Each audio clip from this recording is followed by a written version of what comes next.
الأحياء منهم الأموات. الفاتحة. أعوذ بالله من الشيطان الرجيم. بسم الله الرحمن الرحيم. الحمد لله رب العالمين الرحمن الرحيم مالك يوم الدين.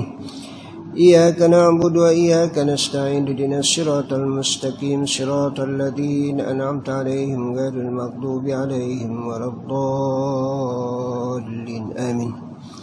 بسم الله الرحمن الرحيم. بسم الله الله أكبر. كل على نفسي وعلى ديني وعلى أهلي وعلى أولادي وعلى مالي وعلى أصحابي وعلى ديانهم وعلى أموالهم. ألف لا حول ولا قوة إلا بالله العلي العظيم.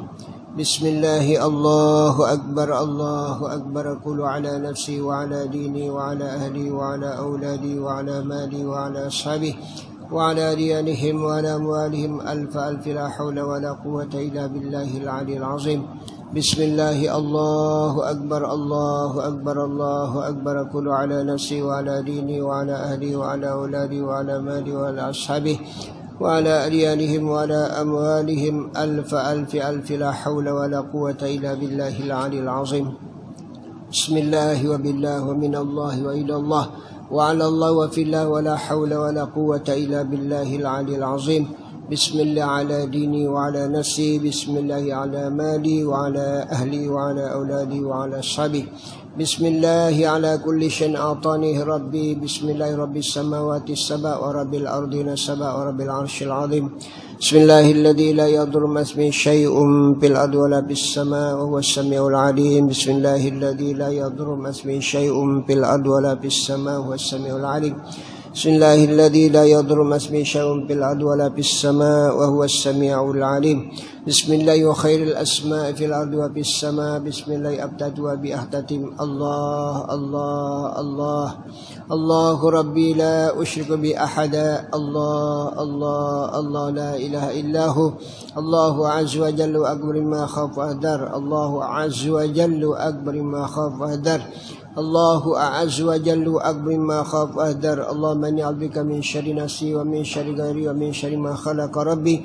وبك اللهم أهترز منه وبك اللهم أدرو في نحوري. وبك اللهم أعوذ بك من شرور واستغفرك إياه وقدم بين يدي وأيديهم.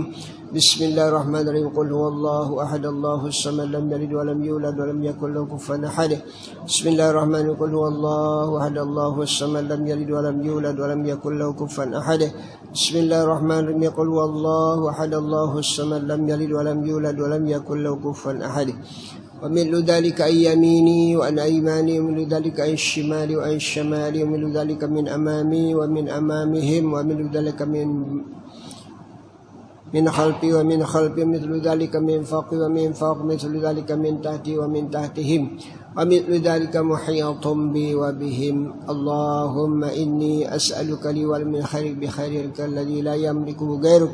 اللهم اجعلني وإياهم في حفظك وعيادك وجوارك وأمانك وحرزك وحزبك وكنفك من شر كل شيطان وسلطان وإنس وجان وباغي وحاسد والسبع وحية وأقرب من شر كل دابة أنت آخذ بناصيتها. إن ربي على صراط مستقيم.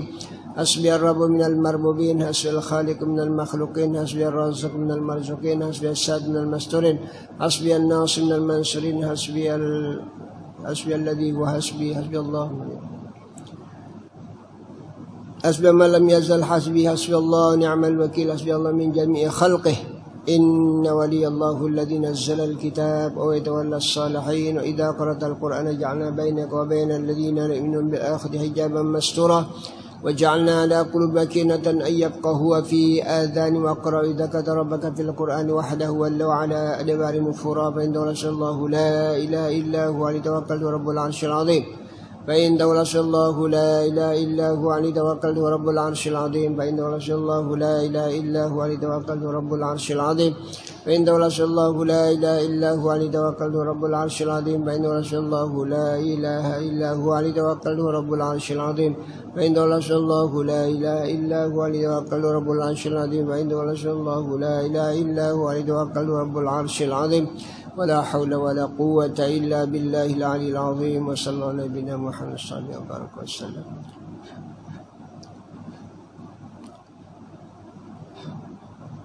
خباتنا في خزائن بسم الله الرحمن الرحيم أقفالها الثقة بالله ما فات لا حول ولا قوة إلا بالله ودافع الناس ما أطيق وما لا أطيق لا طاق المخلوق مع قدرة الخالق أسأل الله نعم الوكيل خباتنا في خزائن بسم الله الرحمن الرحيم أقفالها الثقة بالله ما فات لا حول ولا قوة إلا بالله ودافع الناس ما أطيق وما لا أطيق لا طاق المخلوق مع قدرة الخالق أسأل الله نعم الوكيل خباتنا في خزائن بسم الله الرحمن الرحيم أقبلها الثقة بالله مفاتيح لا حول ولا قوة إلا بالله ودافع الناس ما أطيق وما لا أطيق لا طاقة مخلوق مع قدرة الخالق أسأل الله نعم الوكيل وصلى الله نبينا محمد صلى الله عليه وسلم.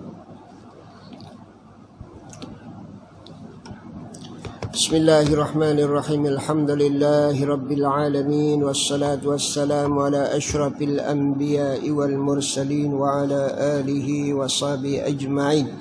اللهم أصلح أمة محمد صلى الله عليه وسلم وفجن أمة محمد صلى الله عليه وسلم وارحم أمة محمد صلى الله عليه وسلم واجبر أمة محمد صلى الله عليه وسلم وانشر وفد وأينة بحق سيدنا محمد صلى الله عليه وسلم رب اشرح لي صدري ويسر لي أمري واحلل عقدة من لساني يفقهوا قولي سبحانك لا علم لنا إلا ما علمتنا إنك أنت العليم الحكيم ولا حول ولا قوة إلا بالله العلي العظيم فإن أصدق الحديث كتاب الله وخير الهدي محمد صلى الله عليه وسلم شر الأمور محدثات وكل محدثة بدعة كل بدعة ضلالة وكل ضلالة في النار. السلام عليكم ورحمة الله وبركاته. فصل وينبغي إذا أراد القراءة أن ينزف فمه بالسواك وغيره والاختيار في السواك أن يكون بعود الأراك ويجوز بغير من العيدان وبالسعد والأشنان والخرقة الخشنة وغير ذلك مما ينظف وفي حصوله بالإصبع الخشنة ثلاثة أوجه لأصحاب الشافعي أشهرها عندهم لا يحصل والثاني يحصل والثالث يحصل إن لم يجد غيرها ولا يحصل إن وجد. Tajuk kita insyaAllah berhubungan kait dengan bagi orang yang baca Quran hendaklah bersugi dulu, membersihkan mulutnya. Muka halaman berapa tu? 186. Ada? Oh, lain kitab. Oh, okey. Patut bagi orang yang nak baca Quran supaya membersihkan mulutnya dengan bersugi dan lain. Siwak maksudnya dengan alat sugi yang daripada daun arak, daun sugi dah, pokok sugi. Dan yang lainnya. Ranting zaitun, pokok zaitun boleh. Begitu juga ada yang menjadikan daripada ranting korma, pun juga dijadikan sebagai sugi. Wal ikhtiyaru fi siwak ay yakuna bi audil araq. Tapi menjadi pilihan terbaik untuk kita bersugi menggunakan kayu sugi. Yang dari Mekah tu lah. Itu yang terbaik. Kita nak baca Quran mesti bersih. Jangan baru habis makan baca Quran tak gosok gigi kita. Apalagi makan bau-bau. Budu kah apa dah. Kena bersih. Ini kita baca kalimat Allah, kata-kata Allah. Kalau kita pergi kenduri kendara jumpa kawan pun Allah 10 kali gosok gigi, Mani kita jumpa dengan Allah Subhanahu wa taala. Kita nak berdialog dengan Allah, maka barang siapa ingin berdialog dengan Allah bacalah Quran. Ingin cakap dengan Allah baca Quran. Maka kebersihan itu sangat penting. Minyak-minyak wangi bagi kita yang lelaki pakai, kita di rumah. Kalau perempuan boleh kita sedang baca Quran. Boleh juga dengan lain kayu arak tadi, kayu sugi tadi, minal idan, dari semua bentuk kayu yang wangi. Wabi su'di. Su'di ini satu pokok berduri di negara Arab. Tapi ranting dia boleh pakai bersugi. Atau kita bagi akar kayu. Untuk nak buat nasi lemak wangi apa tu? Pokok apa? Pandan. Akar pandan tu kita potong, pakai. Kalau tak ada, tu boleh. Wangi. Orang-orang dulu pakai itulah. Kalau tempat kami dulu pakai itu. Dapat dari Mekah, tak ada zaman dulu lah ni lah. Penuh dah di sini pun, tak perlu pakai itu dah. Daun Arab, mai Pakistan, mai macam-macam tempat kita. InsyaAllah. Wal ashnan, atau benda-benda yang kerah tangan. Bagi orang yang mencangkul ni kan, jari-jari tangan ni kerah, pakai itu. Kita ni halus nak hilangnya nak. Nah, orang yang kerah tangan tu, cangkul, dia pakai, tak bersih. Orang dulu tu pakai itu. Atau kadang-kadang ujung kain yang kerah, pakai. Nak dapat hasil sunnah ni. Ni sunnah Nabi ni. 2 rakaat dengan bersugi lebih daripada 70 rakaat tanpa sugi. Bayangkan 70 rakaat. Kelebihan kita semayang dengan bersugi. Rak'atani bisiwakin afdalu min 70 rak'atan bigairi siwak. 2 rakaat membayang sunat ke, membayang wajib ke, pakai itu lebih afdal dari 7 rakaat tanpa sugi. Macam orang yang kahwin lah. Rak'atani minaz zuwaji afdalu minasyab 70 rak'atan minasyab. 2 rakaat orang yang sudah kahwin lebih afdal 7 rakaat anak muda. Begitulah perbandingan, senang nak tahu kelebihan bersugi. Tapi itu yang kita pakai. Pahala besar tak pakai. Yang tak ada pahala kita pakai. Kita aneh. Orang Arab dia gunakan sepenuhnya. Bagaimana nak dapat pahala dengan cara yang kecil tapi nilainya besar. Nak buat yang besar tak mampu, maka kita buat yang kecil yang berharga, bernilai pada si Allah Subhanahu Wa Taala. Ini cara kita nak dapat pahala. Baik. Wal khirqatil khashanah, atau kain-kain yang kerah. Bukan yang halus, yang kerah. Orang yang pakai tenun dulu kan kerah-kerah kain dia baju, kerah. Atau ujung sorban yang kerah-kerah. Sampai tahap tu nak dapat hasil sunnah, ulama mengijtihadkan kepada kita cara, kalau tak ada kayu tu pakai ujung kain kita, baru mayang Allahu Akbar. Atau tangan kita nak dapat hasil sunnah. Wa garu ma yunazib, dan lain daripada yang kira-kira boleh membersihkan gigi kita. Tapi dalam bab hasilkah pahala dengan menggunakan jari-jari ni, boleh dapat pahala tak atau tak dapat pahala? Ada 3 pendapat ulama. 3 pendapat dalam mazhab kita Syafi'i. Yang terkenal dalam mazhab Syafi'i tak dapat pahala. Itu yang masyhurlah. Tiga golongan dalam mazhab Syafi'i. Yang kedua, kita ambil yang kedua lah, pahala. Yang kedua ada pahalanya. Yang ketiga, pahala kalau tak ada lain. Sugi tak ada, semua pun tak ada, hanya itu saja ada. Ujung jari-jari telunjuk kita, maka dapatlah pahala. Tapi kalau ada yang lain, tak tu dia pakai ni, tak dapat pahala. Tak dapat pahala. Ini supaya kita faham. Kalau tak ada, baru dapat pahala. Ada benda, kayu sugi kita bawa, tak pakai. Tak tu kita pakai ujung kain kita yang kasak, atau ujung tangan kita. Atau pakai kayu lain, kayu zaitun contohnya, tak hasil. Sebab ada kayu arak ni, kayu sugi tu ada. Tapi kalau memang tak ada, memang hasil lah pahala tertentu. Ini kita ambil pendapat tu lah, hasil pahala.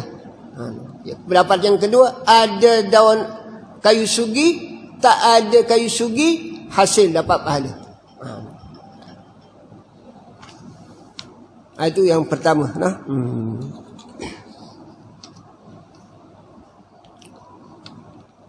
Bahkan Nabi kita menggunakan daun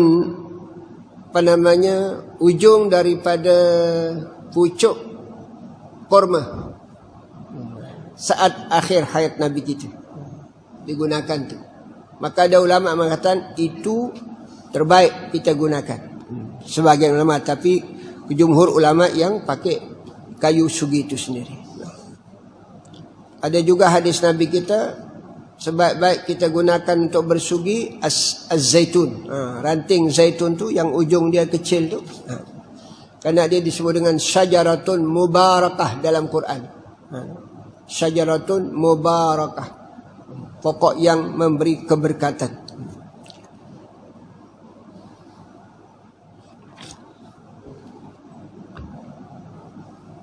Baik, kita sama untuk tengok kitab. Wa yustaku ardan mubtadi'an bil janibil aymani min famih wa yanwi bihi al-ityana bis sunnah.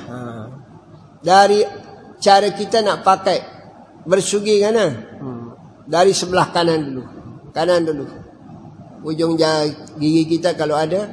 Kalau tak ada gigi, lalukan daun arak itu kat gusi kita. Dah tak ada gigi. Tapi lalukan pahala. Lalukan gitu saja ujung kayu itu. Terus baru ke depan, ke kiri. Ini sunnah dia, cara. Bukan ikut dan kita ikut kiri kanan kah tak kira dah. Tak. No. Luar dalam. Kena sugi. Luar dalam. Macam orang pakai berus lah kan. Luar dalam. Begitu juga kayu arak tu. Mula dari sebelah kanannya. Dan niat mendatangkan sunnah baginda Rasul sallallahu alaihi wasallam. Jadi niat kita melakukan sunnah Nabi kita. Sebab itu Nabi sebenarnya hadis, semua kita tahu hadis dia, laula an asyqa ala ummati la amartuhum bis siwak inda kulli wudu. Satu riwayat inda kulli salatin. Kalau tak menjadi halangan berat kepada umatku, aku wajibkan dia bersugi tiap-tiap berwudu. Satu riwayat tiap-tiap nak semayang. Wajibkan. Tapi beratlah. No? Kalau tak bawa, hati tinggal kat rumah. Lari rumah pula. Nak pergi ambil dari masjid kita. Masjid pun tak ada. Contoh. Jenuh habislah waktu. Maka itu yang tak jadi berat. Tapi para sahabat, para ulama-ulama, bagaimana dia ambil berat mengenai siwak ni, diikat di kancing baju dia. Ikat. Kadang-kadang ada lubang, diletak tu ikat. Jadi tak jatuh lah. Jadi selalu dia bersugi. Ulama-ulama dulu di Makkah tu. Bahkan ada letak kat telinga. Macam orang yang buat kursi, potong kayu buat kursi, kan letak pensil kat telinga kan. Nak senang garis, bayangkan. Ni dalam ibadat dia letak kat telinga dia. Sugi tu. Sampai tak tu nak dapat pahala. Jangan hilang pahala 70 tu. Baik. Qala ba'du ashabina yaqulu 'inda su'ani. Doa kita bila bersugi ni. Diajar kita. Sebahagian sahabat-sahabat mazhab Syafi'i, ulama-ulama Syafi'i maksud dia. Bukan sahabat Nabi dah.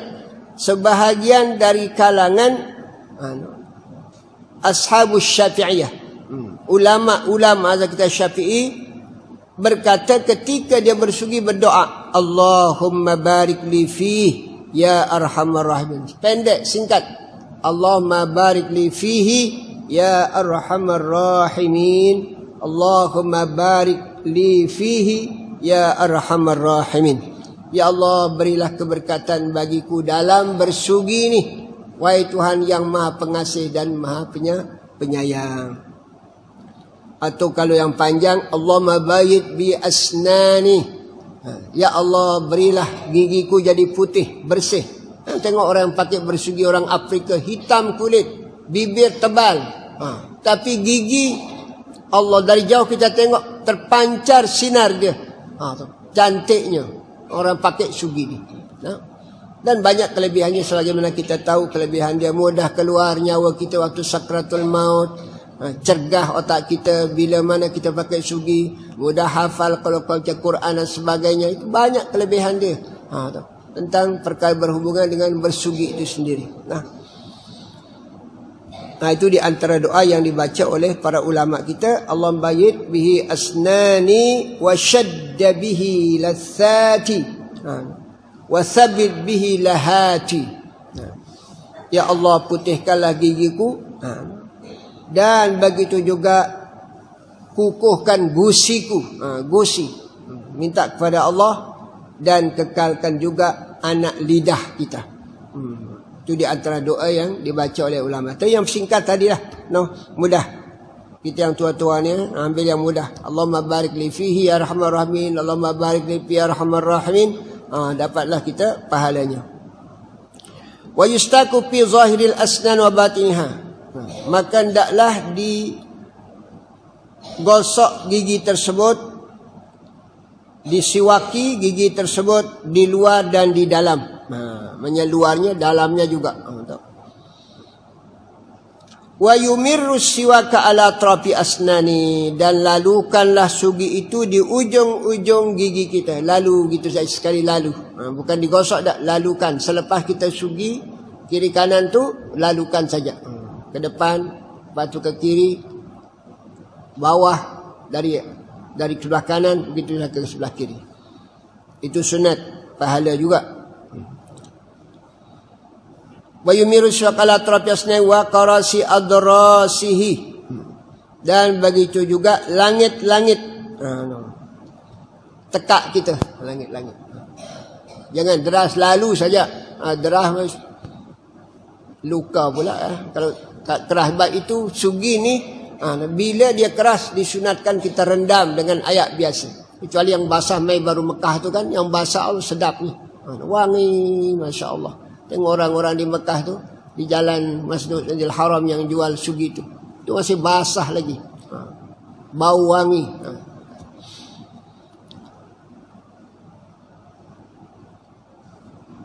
Wa yustaku bi'udin mutawassitin, dan taklah menggunakan sugi, kayu sugi yang sederhana, jangan yang besar.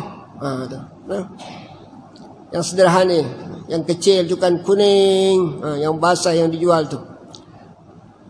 Di ujung syadidil yabusah, dan jangan pakai yang sudah sangat keras, kering. Wala syadid lain, jangan juga sangat lembek. Fa inishtadda yubsuhu, kalau seandainya keras sangat dah, kering dah. Kadang-kadang kita tak pakai dia kering. Atau kadang beli dah di Mekah walaupun bungkus dengan plastik, tapi juga tak pakai dia kering. Layyinhu bil ma, lembutkan dia dengan rendam di air. Rendam di air. Ini cara-cara kita bersugi. Bila saat kita nak baca Al-Quranul Karim. Bahkan makruh baca Quran bila kita tidak bersugi. Makruh. Tapi tak haram lah. Wa yanbaghi lil qari ay yakuna sya'nul khusyuk. Patut bagi orang yang membaca Al-Quran dalam keadaan dia khusyuk. Khusyuk baca, jangan sambil makan, sambil minum. Kita kadang-kadang waktu tadarus tu depan kita ayat kopi. Ni tak kena ni. Nak khusyuk ke mana? Ayyakuna sya'nul khusyuk wa tadabbura. Tadabbur. Renung, pahami makna kandungan ayat yang kita baca. Letak terjemahan sebelah kanan, baca Quran, lepas kita baca satu ayat, tengok terjemahan dia, kandungan dia, makna dia. Itulah kelebihannya. Supaya kita baca Quran itu bitadabbur. Obat hati kita di antaranya qiraatul Qur'ani bitadabburi. Hati kita ni gelisah, gulana, sedih, suka sedih. Maka hendaklah kita baca Quran, renung makna dia. Wal khudu', dan hendaklah kita tunduk taat kepada Allah. Hati kita, semua anggota badan jangan bergerak saat kita baca Quran. Hormati Quran itu. Jangan sambil baca Quran sembang kawan. Tak betul. Lebih berharga cakap dengan kawan daripada kitab Allah Subhanahu Wa Taala. Atau orang kawan kita baca sambil kita makan, itu juga lebih berharga makanan daripada Quran yang kita dengar pada kawan yang membacanya. Dia hormati adab ni, adab Quran. Jangan sambil lewat lah. Fahada wal maksud matlub, inilah yang dikendaki, yang dituntut kita. Tujuan baca Quran yang dituntut tadi ini khusyuk, tadabbur dan tawaduk. Merendahkan hati kita, merendahkan tubuh badan kita. Sehingga orang dulu tak berani nak garu. Gatal manapun badan dia tak garu. Menghormati Quran tu. Bila kita hormati Quran, Allah hormati kita. Walaupun baca Quran tapi tak ada akhlak, tak ada adab, Allah tak terima kita, tak dengar kita. Ini yang penting kita perlu ambil berat dalam hidup kita.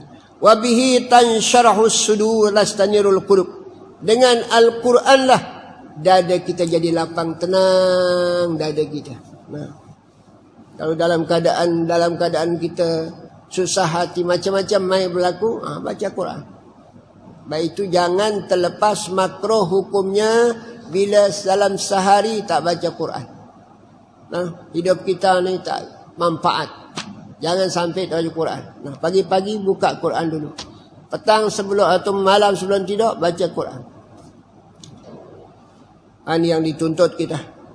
Kalau ulama kita, Nabi baca Quran setiap malam 4 surat. Baca. Itu yang dibagi tahu kita. Yang tak dibagi tahu tak tahu berapa dibacanya Nabi kita. Itu Nabi. Sayyidina Abu Bakar Siddiq baca Quran, teriak nangis baca Quran. Itu Bakar Siddiq. Sayyidina Umar. Begitu juga sahabat-sahabat yang lain. Sayyidina Utsman. Begitu juga ulama-ulama kita. Imam Syafi'i setiap hari khatam Quran. Imam Abu Hanifah setiap malam 30 juzuk dalam satu rakaat. Setiap malam. Tidak 1 jam saja. Imam Abu Hanifah. Tidak sejam. Sepanjang hidup dia. Ingat ni. Sembayang 5 waktu ni 1 kali uduk. Uduk dia zuhur sampai asar, sampai maghrib, sampai isyak, sampai subuh. Dia tak tidur. Tidak sebelum zuhur saja, 1 jam. Kita berapa jam?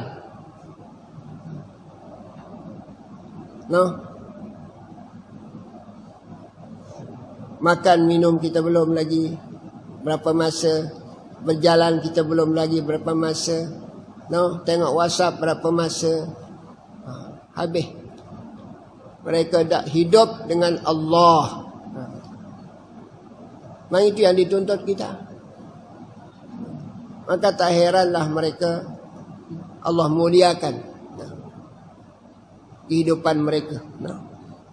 Ada namanya mis'ar. Mis'ar juga kalau tak habis setengah Quran 15 juzuk tak boleh lena.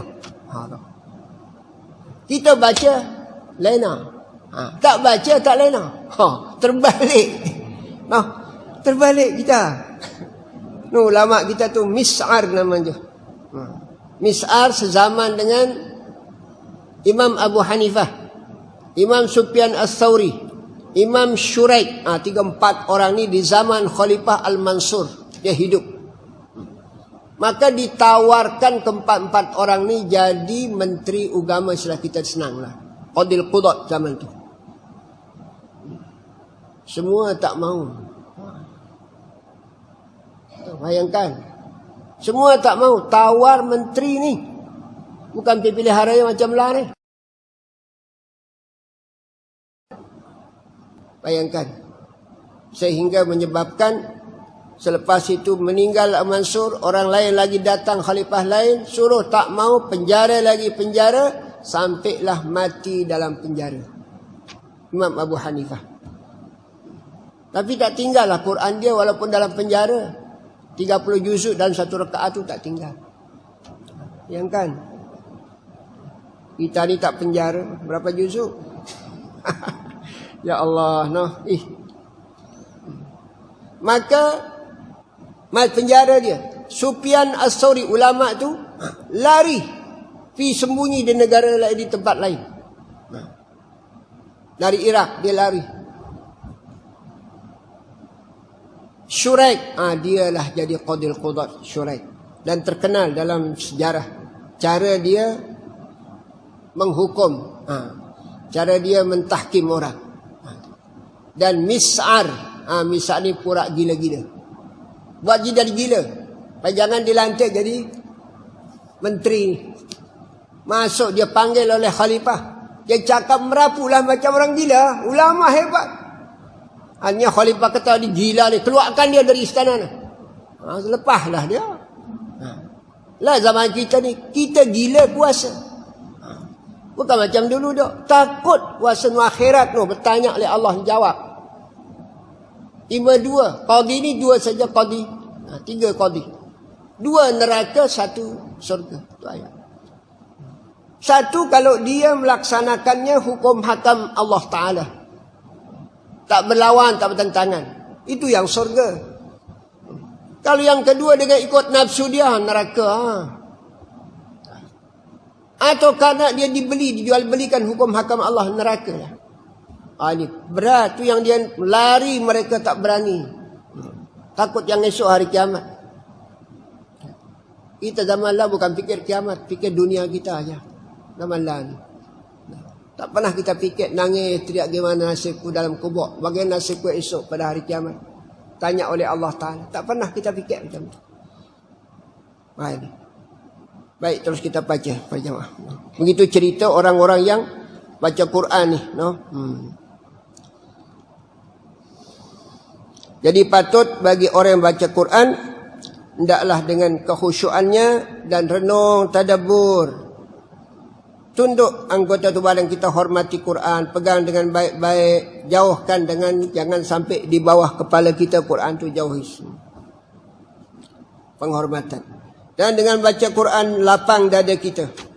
Hati kita bercahaya. Salah satu di antara untuk menambah keimanan kita. Wa dalailu aktsar min an tusar. Dalilnya banyak sekali. Tak boleh dihitung, tak boleh dikira. Wa asyar min an tudhkar. Dan lebih terkenal tak daripada disebut. Dalil tentang membaca Al-Quran ini. Yang disuruh oleh Nabi. Banyak kelebihannya.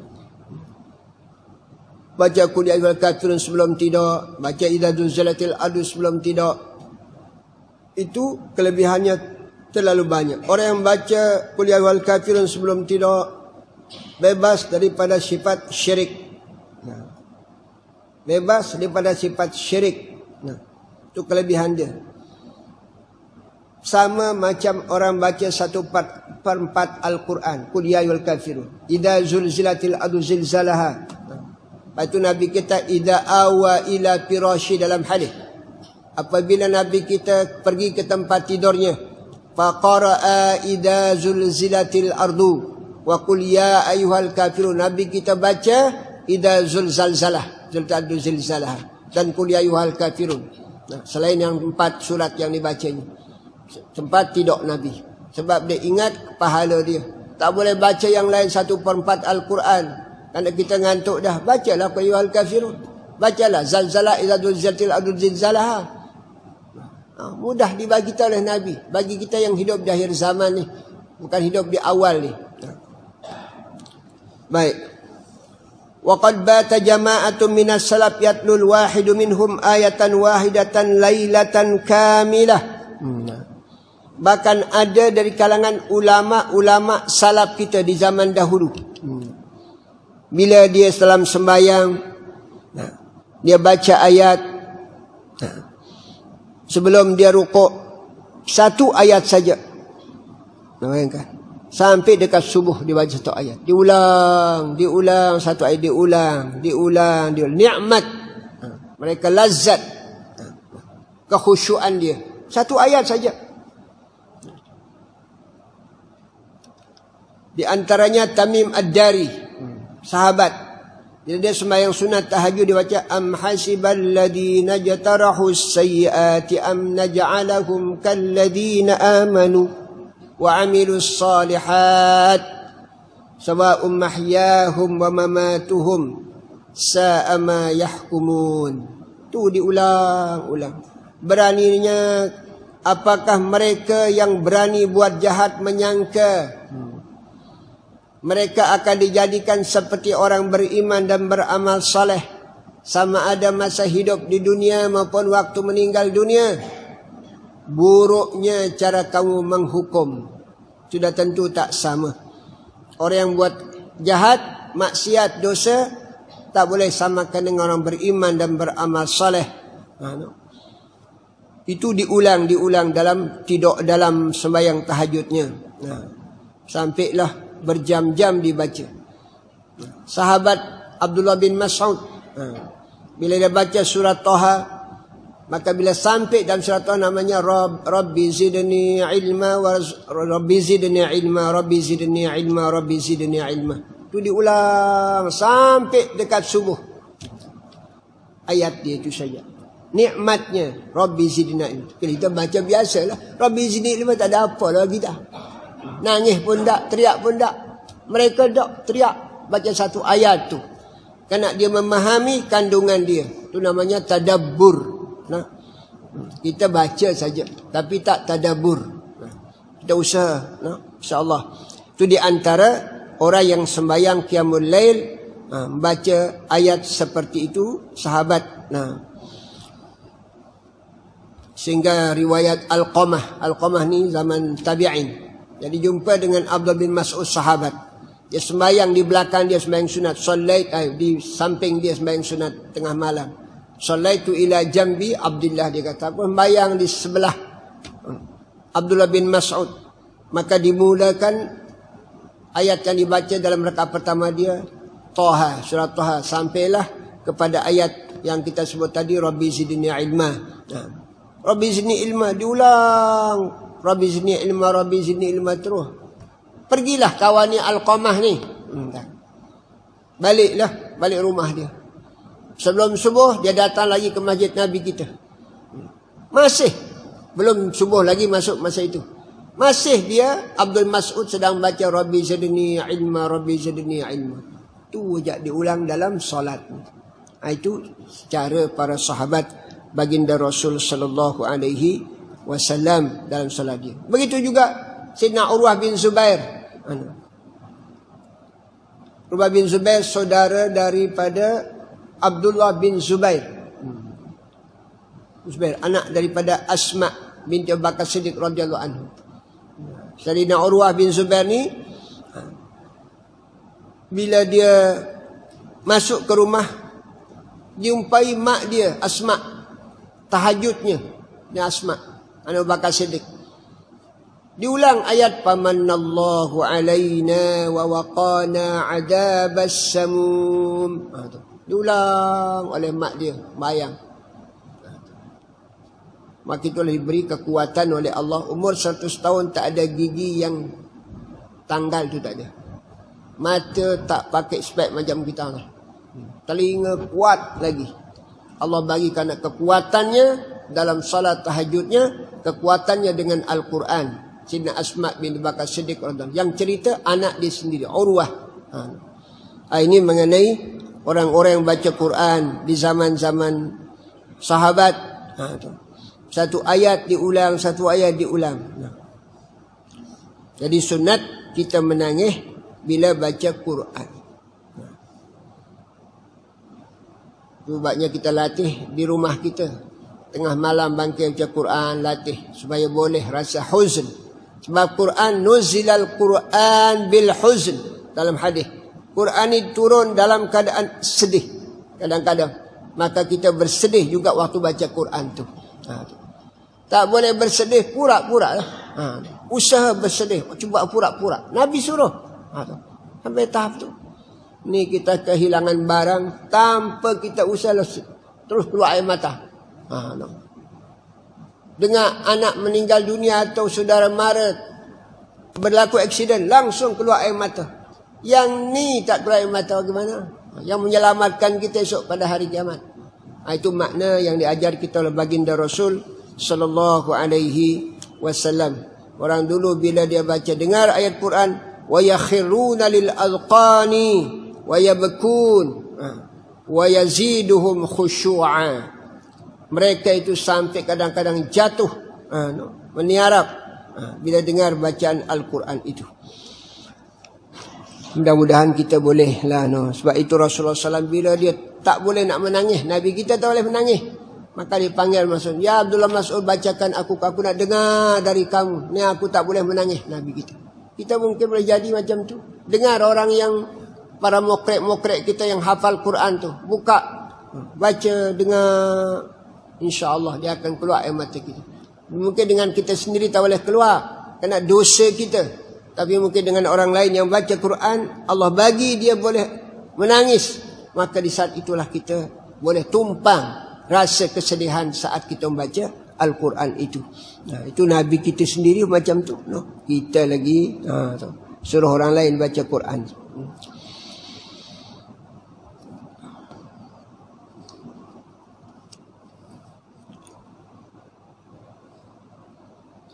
Qala Sayyidul Jalil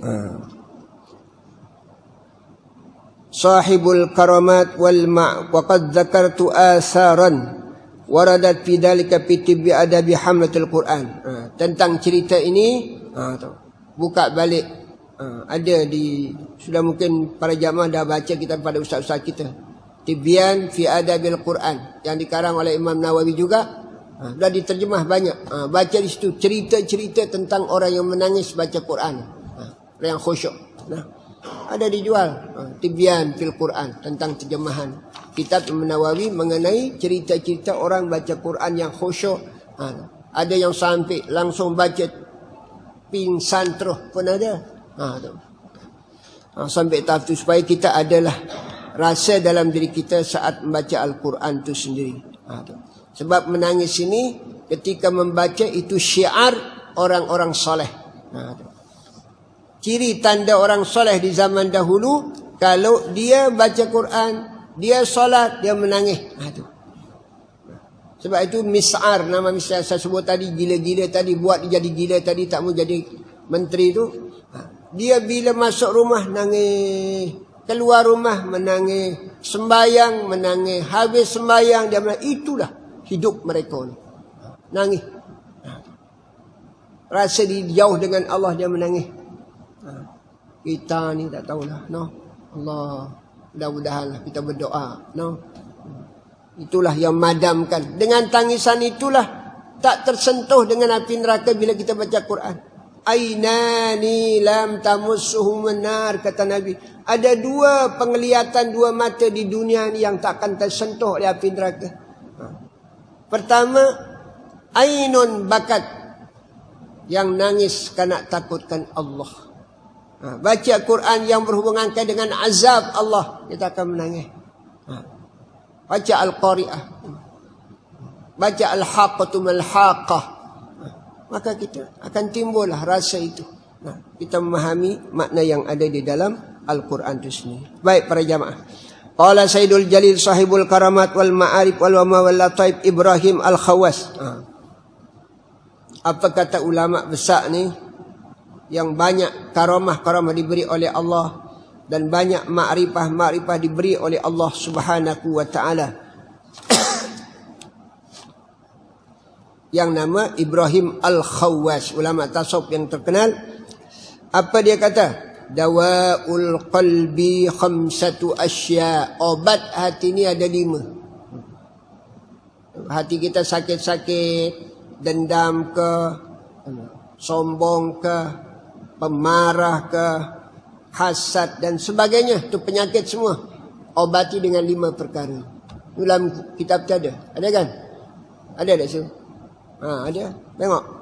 Pertama, baca Quran dengan tadabbur. Ada rasa sombong, rasa angkuh, rasa hasad, dengki ni, baca Quran dengan tadabbur. Yang kedua, khala'ul batni, kosongkan perut, puasa. Senin Khamis. Tak boleh Senin Khamis 13. Hari bayat.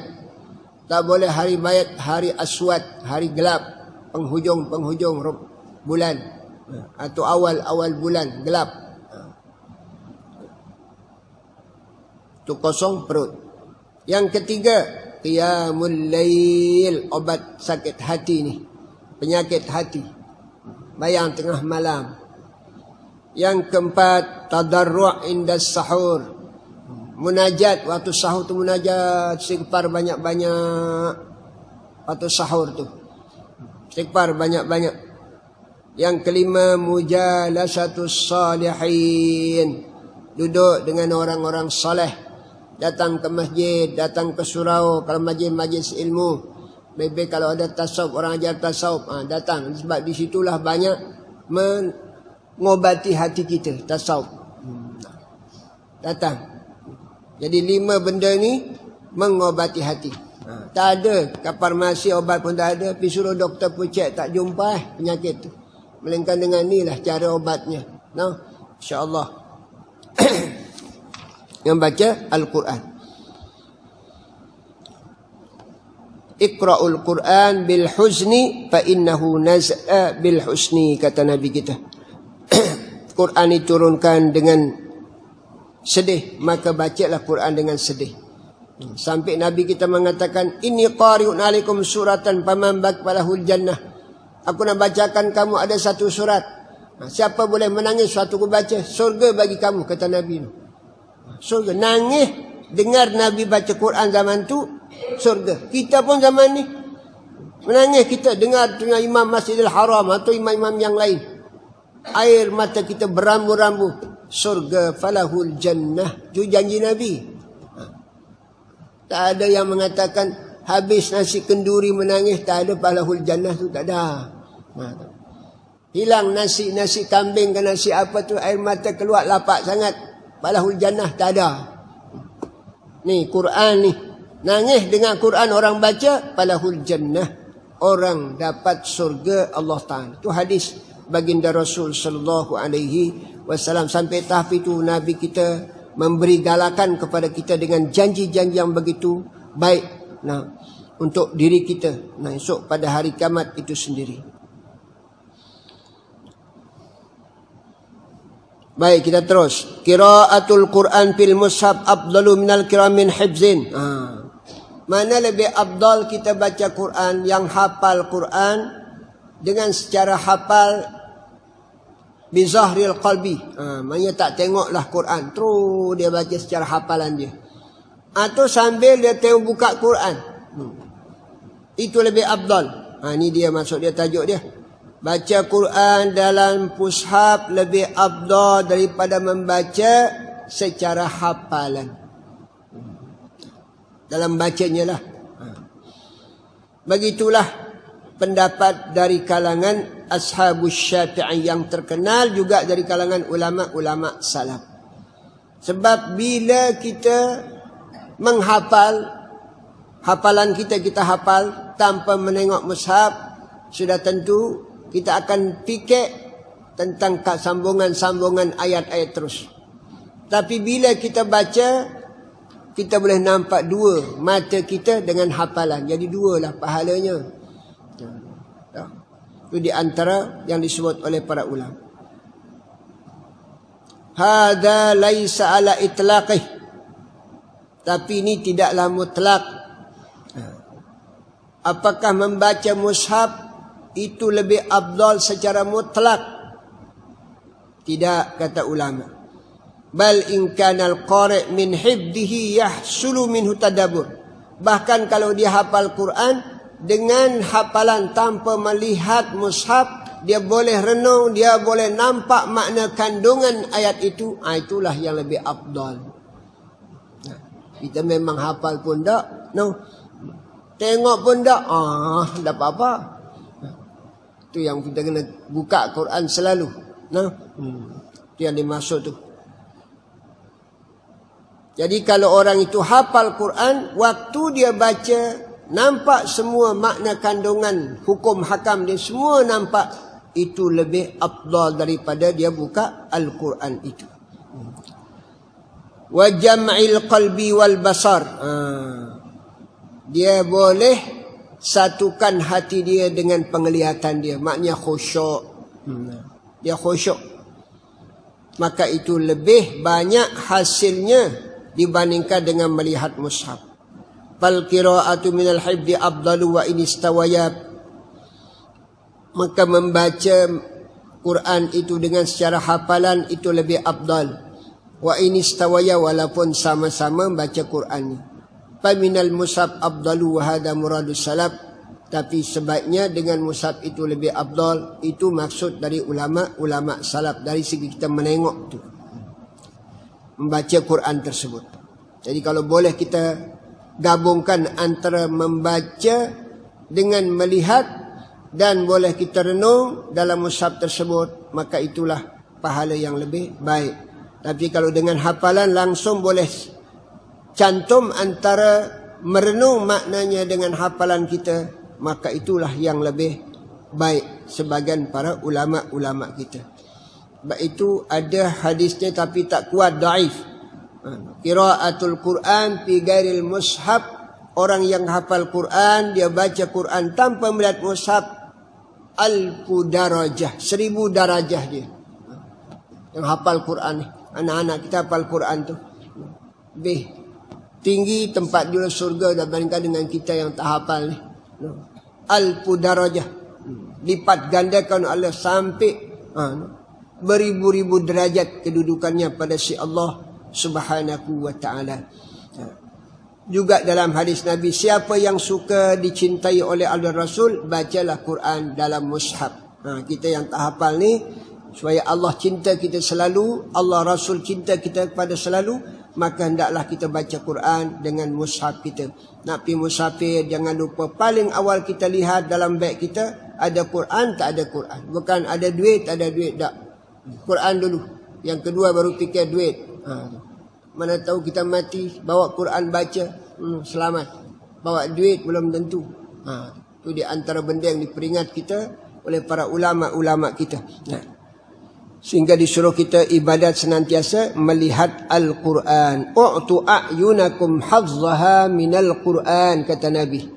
Bagilah saham mata kamu setiap hari untuk dapat ibadah, nilai ibadat, iaitu dengan membaca Al-Quran. Kita mungkin sudut ibadat kita tak mampu banyak-banyak rakaat, maka jangan terlepas pandangan kita untuk melihat Al-Quran. Kalau kita boleh macam Mu'azah, perempuan Mu'azah binti Adawiyah, seorang perempuan, setiap malam salatnya 600 rakaat, 600 rakaat setiap malam, perempuan tu. Allah, orang dulu ni. Tak ada kita di zaman ni, tak ada lah. Itu jadi contoh orang dulu. Jadi cerita. Yang ulama karangkan kitab, cerita orang-orang dulu ibadat dia. Dalam rumah dia hanya cawan satu aja, pinggan satu aja. Tu lah. Kita berapa banyak pinggan mangkuk kat rumah kita. Ya, hiasan rumah dia dengan ibadah, dengan Quran, hiasan rumah dia. Mereka-mereka di zaman silam tu. Itu yang Nabi kita bila dia pergi, Sayyidina Umar bila waktu melawat Palestin, ingin nak datang ke rumah Abu Ubaidah. Ya Abu Ubaidah, aku nak pergi rumah kamu ziarah. Untuk apa ya Rasul? Untuk apa ya Amirul Mukminin? Tak payah. Tak payahlah. Dah, aku nak pergi juga. Sebab dia ketua angkatan perang. Kena pergilah tengok suasana gimana. Maka dia pergi rumah dia, Allah, hanya ada pedang dengan hanya cawan kayu, itu saja ada. Nangis Sina Umar. Kalau Umar tak macam kamu, bagaimana tu yang menangis? Lebih hebat ketua angkatan perangnya daripada Amirul Mukminin. Dalam rumah dia hanya satu cawan saja dengan pedang itu saja. Dengan tikar yang dianyam daripada daun korma, itu tempat solat dia. Berlapiskan itulah tempat tidur dia, tanah dengan tikar tu. Kita membayang lapis berapa? Ya Allah, nak fikir diri kita banding dengan mereka-mereka itu. Kehebatan diberi oleh Allah Subhanahu wa taala. Ibadah. Tu Sayyidina Umar menangis tengok. Aku dengan dunia jauh lah, dengan akhirat jauh lagi. Dengan dunia aku banyak, kata Sayyidina Umar. Tu tahu kamu pasal apa ni tak ada. Maka dia senyap lah. Abu Ubaidah bin Jarrah. Sama dengan Abu Darda. Pergi ke rumah dia. Tak ada apa, hanya cawan je. Abu Darda. Ibadat. Kita ni kalau tak ada cawan yang baru ahal, berlambat yang lepas, beli pula. Mubazir banyak kita. Ini di antara main diajar kita tentang baca Al-Quran tu sendiri. Mudah-mudahan kita boleh ada rasa khusyuknya dan juga menghadirkan hati kita di saat kita membaca Al-Quran tu. Kita baca lagi satu insyaAllah. Ja'at asarun bi fadilati rab'is sabil kira wa athar padla isra.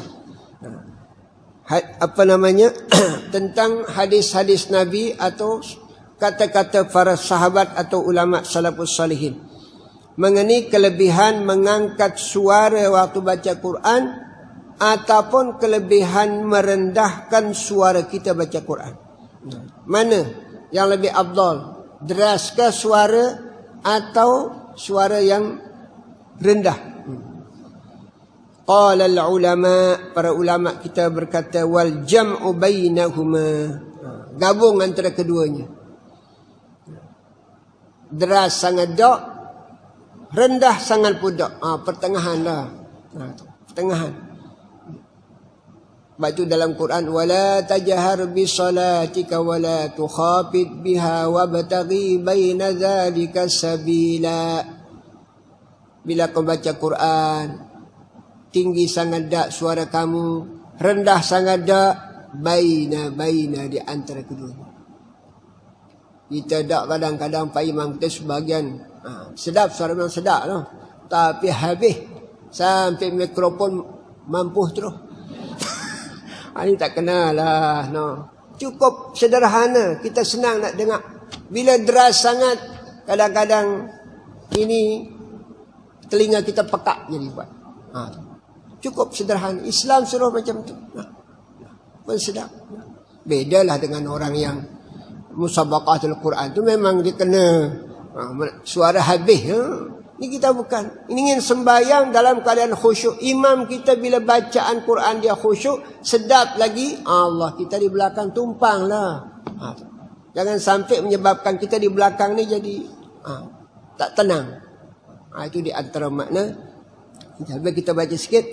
Jadi ulama mengatakan gabung antara tinggi dengan rendah itu. Pertengahan. Annal israr ab'ad minar riya. Memanglah dengan rendah kita bacaan kita itu lebih jauh daripada sifat riya.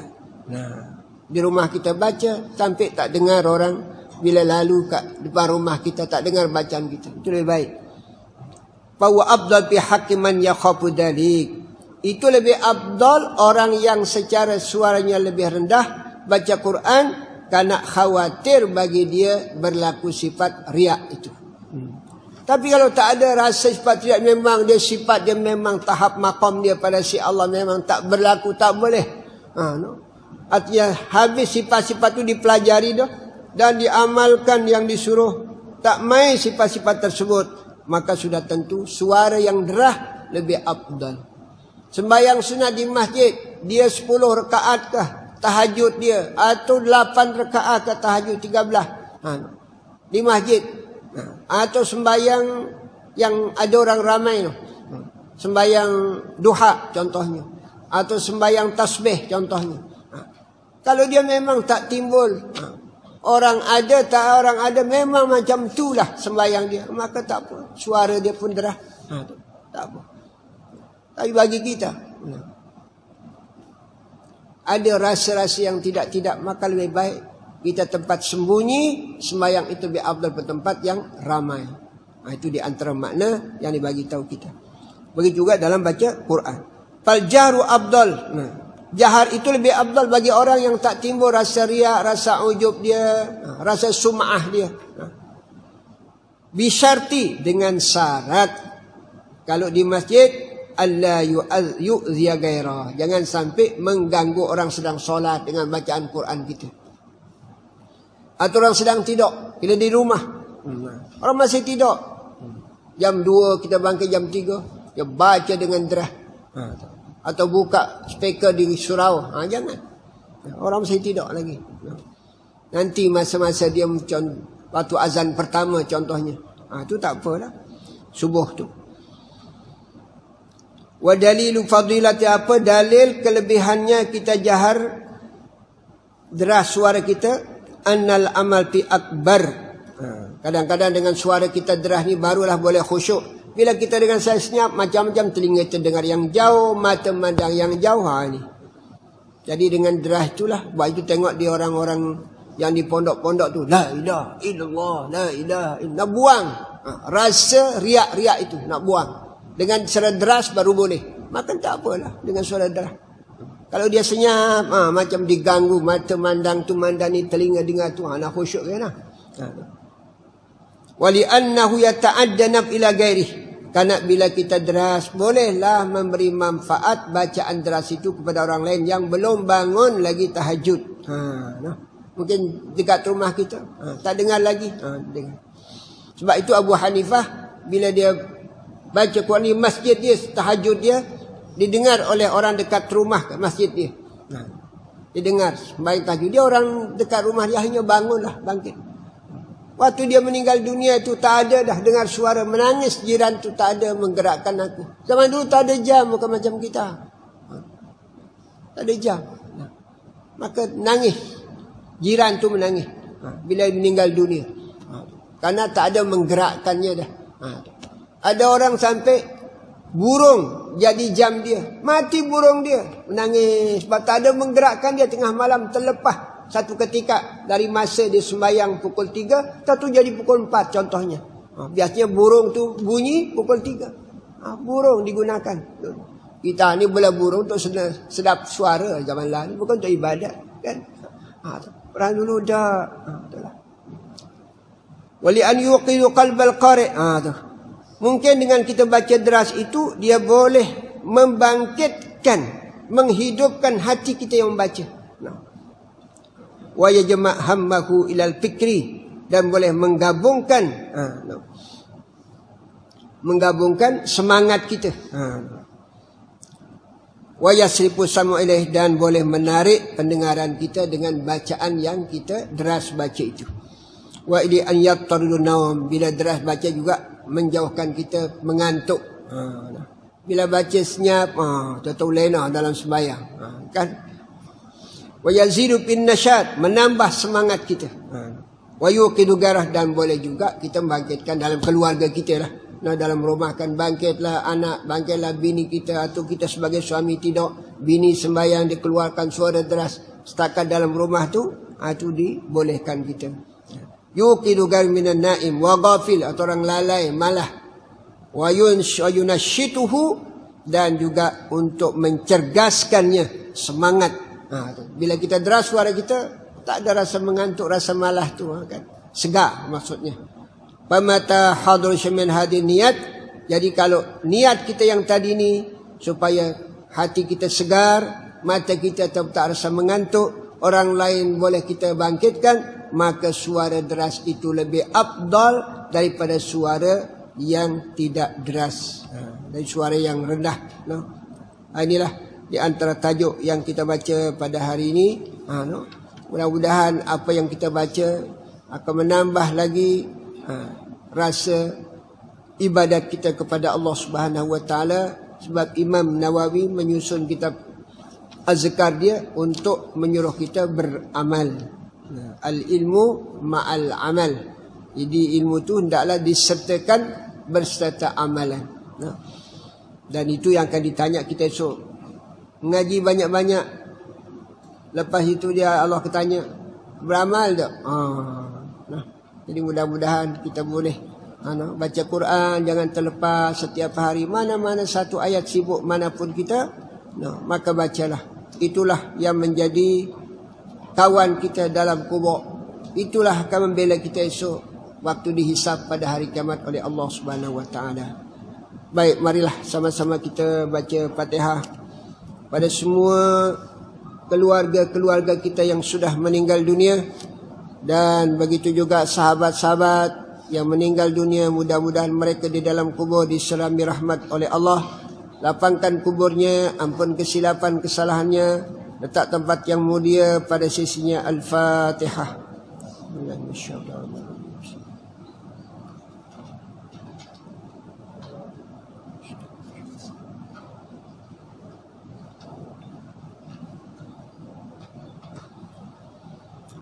Yang kedua, Fatihah Al-Qadar untuk kita semua, anak-anak, cucu cicit, mengaji, belajar, bekerja di mana-mana. Kita doakan mereka mudah mendapat kejayaan dalam pembelajarannya, kejayaan amal ibadatnya, kejayaan dunia akhiratnya.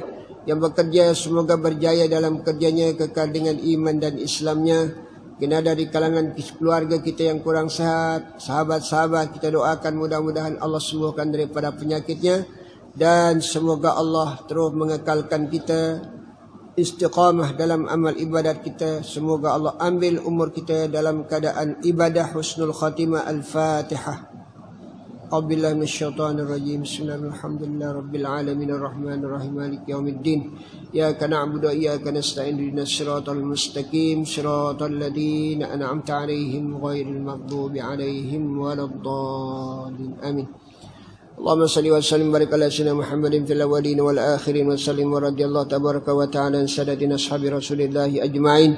Bismillahirrahmanirrahim. Alhamdulillahi rabbil alamin hamdan syakirin hamdan dzakirin hamdan radin hamdan mustaghfirin bil asr hamdan yuwafi ni'ama yukafi mazidah. Ya Rabbana lakal hamdu kama yanbaghi li ta'zimi sultanik. Allahumma anfa'na bima 'allamtana wa 'allimna ma yanfa'una. Rabbi zidna ilman warzuqna fahma. اللهم ارزقنا فهم النبيين وحفظ المسلمين والملائكة المقربين. اللهم آت أنفسنا تقواها وزكها أنت خير من زكاها أنت ولي مولاها. اللهم إنا نعوذ بك من علم لا ينفع ومن قلب لا يخشع ومن نفس لا تخشع يستجاب لها. اللهم اجعل آخر أعمالنا أواخر وخير أعمالنا خواتيمها وخير أيامنا يوم لقائك يا رب العالمين. اللهم يا محول الأحوال حول أحوالنا إلى أحسن حال بحولك وقوتك وقدرك عز يا متعال. اللهم نسألك في هذه السنة الجديدة يمنها وبركتها وسلامتها وأمنها يا أرحم الراحمين. ربنا ظلمنا أنفسنا وإن لم تغفر لنا وترحمنا لنكونن من الخاسرين. ربنا آتنا في الدنيا حسنة وفي الآخرة حسنة وقنا عذاب النار. صلى الله وسلم على سيدنا محمد وعلى آله وصحبه أجمعين. سبحان ربك رب العزة عما يصفون والسلام على المرسلين والحمد لله رب العالمين. سبحانك اللهم بحمدك أشهد أن لا إله إلا أنت أستغفرك وأتوب إليك. بسم الله الرحمن الرحيم. والعصر إن الإنسان لفي خسر إلا الذين آمنوا وعملوا الصالحات وتواصوا بالحق وتواصوا بالصبر. السلام عليكم ورحمة الله وبركاته. استغفر الله.